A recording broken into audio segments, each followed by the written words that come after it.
Are we okay to record, you son of a bitch? I'm talking to my sound equipment, not any of you who are listening to this video. Today, we're going to be talking about Go K, which in every way is absolutely okay. I love this movie. I've seen it more than 5 times, and in general, I do not watch a movie more than 3 times. I mean, Star Wars, I saw that more than 6 times. Other movies, sometimes more, but Go K, this is worth a watch. It was made in the late 1960s in Japan, not by Toho. It was made by a competitor of Toho's, and they made several horror films, 2 of which I'll be talking about later. But this one is very special to my heart because I am a retired professional comic book illustrator, and there are science fiction horror aspects of this movie that are delicious and delightful and visually very appealing. So if you like visuals in a movie, I do recommend this one. It is a little hard to take in some areas, but if you're thinking hard to take in terms of Hostel, or in terms of the Saw movies, or in terms of the remake of Evil Dead, that's not what I'm talking about. I'm talking about the concepts, and I'm talking about the things that happen, and I'm talking about the ending. And I'm not going to give you any spoilers about the ending, but a downbeat ending, that's a term on IMDb, by the way. That used to happen a lot from the early 1960s all the way through the 1970s and the 1980s. And look, I'm just going to warn you, there is a downbeat ending, but it is valuable and it is artistic. So are the characters fantastic? Yes, they are. Are the people who play the characters, the actors, are they magnificent? Yes, they are. Do we have a little extra something in this movie? Yes, we do. We have some Occidental, in other words, European actors in this film. And one of them is technically the final girl. Do we have great special effects? Well, for, mid-budget, not low, not high, mid-budget, late 1960s, yeah, the special effects are very good. Are the concepts in the film titillating, fascinating, and get under your skin? Oh, yeah. Oh, yeah. Is there a little bit, and I stress a little bit, of sexiness? Yes, there is. Will there be some political regarding the late 1960s discussion between characters? Yeah, but that's not derailing the movie. It's actually adding to the film. I think that's all right. Again, I got no problem with this movie.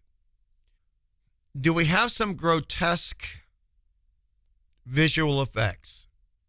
And this is a little deeper. This is a little bit more intelligent.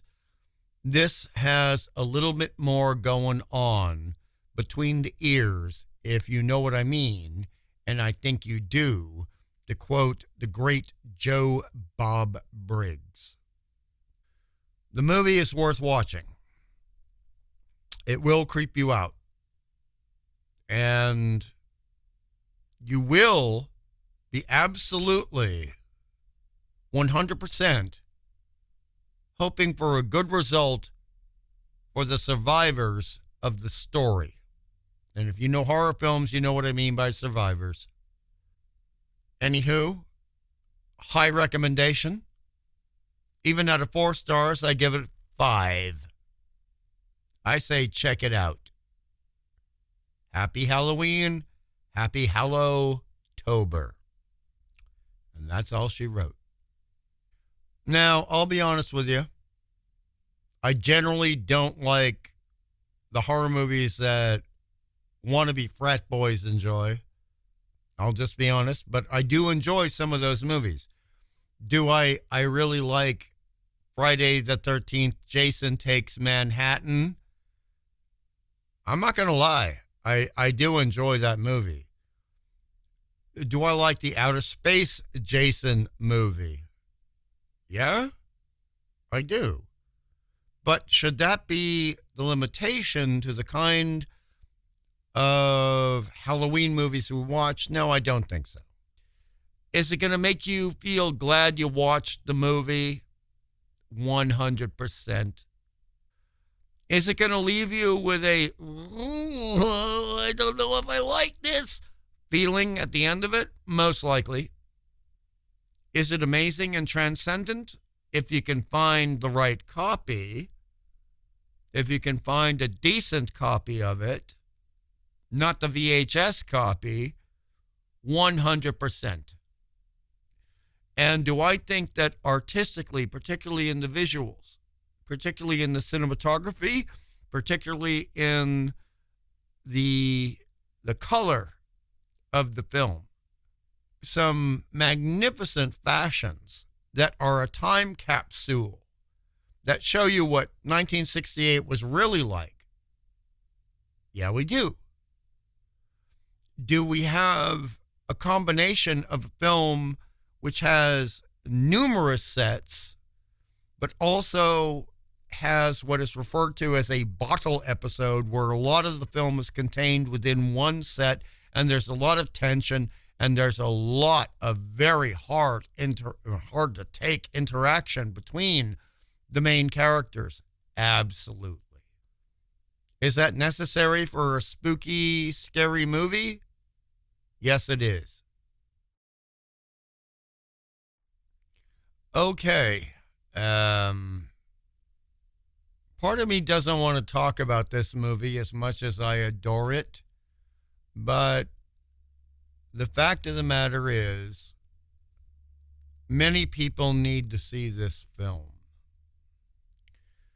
Most of you, and I do stress most of you, are not going to like it.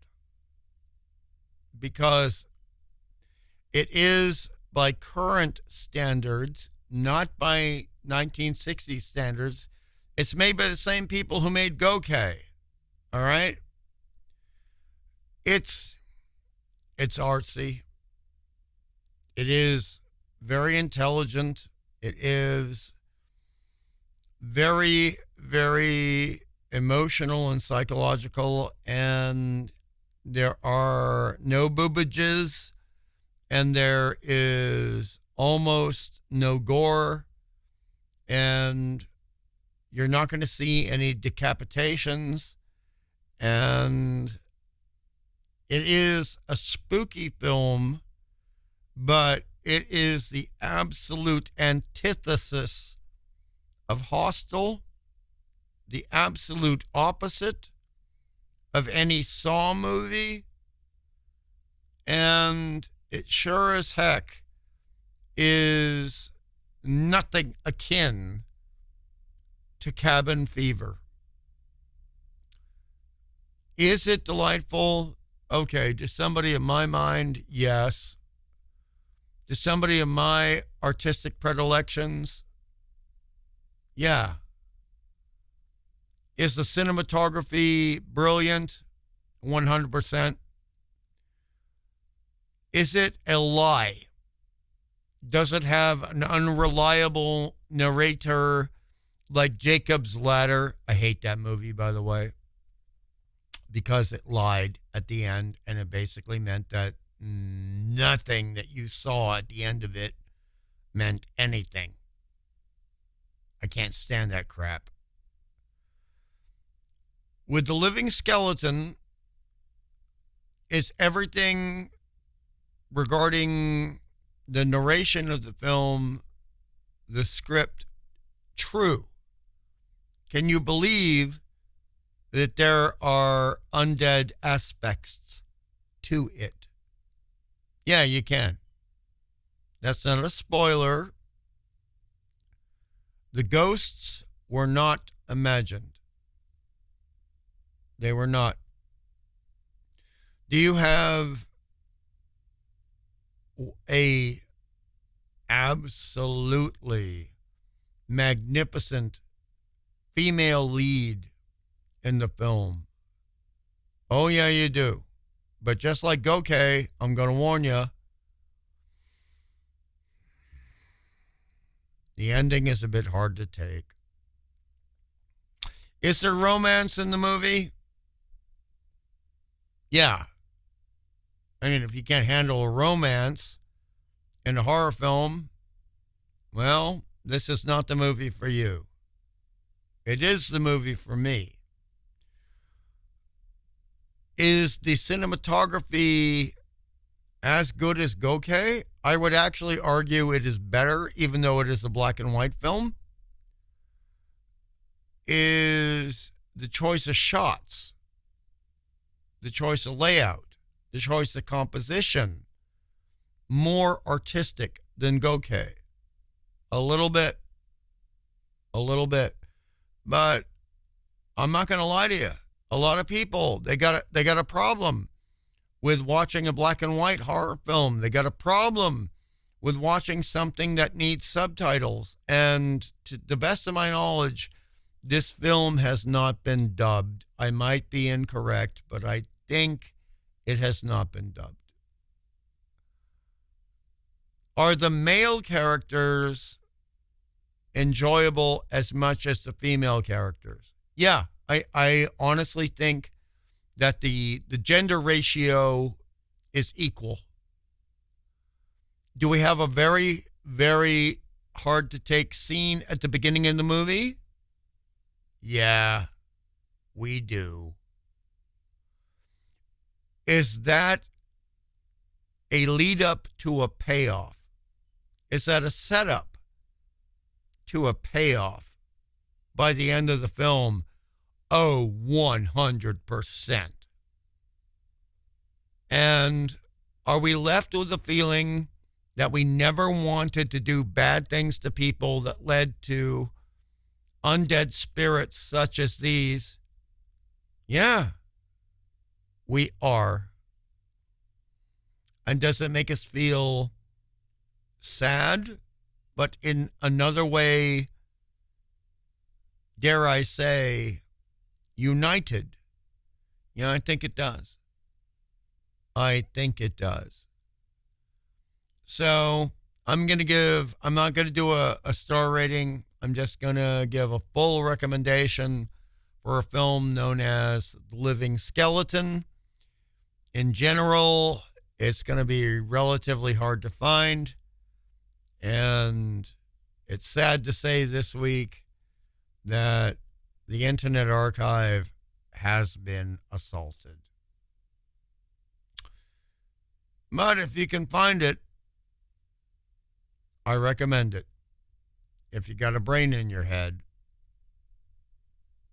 And if you want to talk about some dumb stuff later, oh, I love the dumb stuff too.